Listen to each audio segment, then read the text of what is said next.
puji syukur pada Tuhan Yang Maha Esa. Malam hari ini kita bisa berkumpul di sini. Terima kasih buat Anang, Inang, Eda, pengurus dan penasehat persaudaraan kita yang hadir di sini. Saya sangat mengucapkan banyak terima kasih buat kata-kata semangatnya, hiburannya buat kami.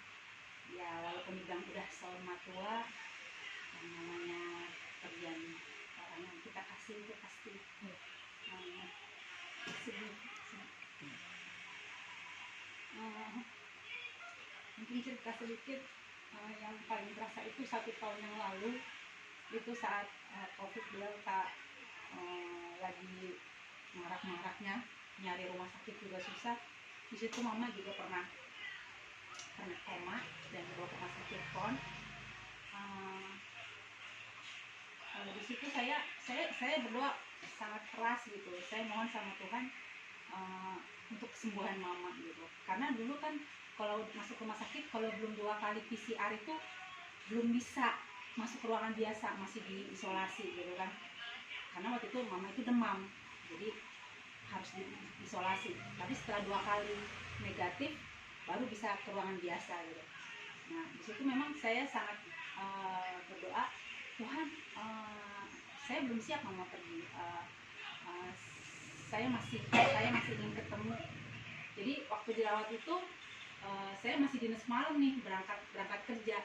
Dari mobil itu saya teriak gitu lewat di rumah sakit PON, Mak harus sembuh ya Mak, harus pulang ya Mak, pokoknya kita harus ketemu. Itu setiap malam tuh saya di dinas 3 malam tuh saya lewat rumah sakit PON tuh saya teriak gitu, karena saya mempunyai keyakinan mama ini sembuh, mama pulang gitu. Nah situ setelah 2 kali negatif masuk ke ruangan biasa, kita sempat bikin Marwana Badia waktu itu, dan puji Tuhan setahun lebih sembuh. Yang terakhir sebelum masuk ke rumah sakit PON ini sempat dirawat juga di Halim. Di Halim itu Maret akhir sampai April. Disitulah yang mama kena COVID. 1 minggu memang dirawat, kita nggak bisa lihat, hanya video call. Tapi sempat pulang, maksudnya udah sehat pulang. Di situ mama kadang-kadang pikirannya terganggu gitu. Kok saya belum mati sih? Jadi udah mulai denial, dia udah mulai nggak menerima. Kok saya nggak mati sih? Kok saya belum dijemput bapak sih? Jadi gimana? Kuburan bapak udah digali, udah dibawa ke kampung. Gimana, tamu banyak nggak? Pada makan semua nggak? Gitu. Jadi ngomongnya tuh udah ngaco, yang meninggal aja gitu. Nah makanya pas terakhir sekali yang di rumah sakit PON ini, entah kenapa di situ saya nggak berdoa keras lagi buat kesembuhan mama, enggak. Karena setelah pulang dari rumah sakit kali, mama bilang saya udah capek, udah sakit gitu. Jadi setelah pulang dari rumah sakit Halim itu 1 minggu saya tidur di rumah mama. Itu memang saya juga nggak bisa tidur, karena maaf, setiap setengah jam atau sampai 45 menit dia pasti ke kamar mandi buang air kecil, karena udah pakai pampers gitu. Tapi dia kan orangnya bersih ya, nggak betah gitu. Jadi aku bilang, Mak, setiap malam mama begini, terus mama kapan tidurnya, kapan saya, ya beginilah. Jadi kadang-kadang kalau misalnya nggak ada yang jagain kan jatuh di kamar mandi, ya kayak gitu karena kurang tidur gitu. Nah itulah, tapi ya saya puas gitu, maksudnya saya masih, walaupun lelah, walaupun capek, saya masih bisa seminggu itu bisa merawat kondisi mama kayak gitu.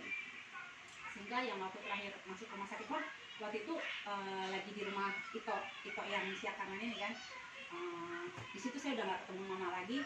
Tapi aku bilang gini, untuk masuk aja kita harus antigen kan, di rumah sakit PON itu ketat sekali gitu.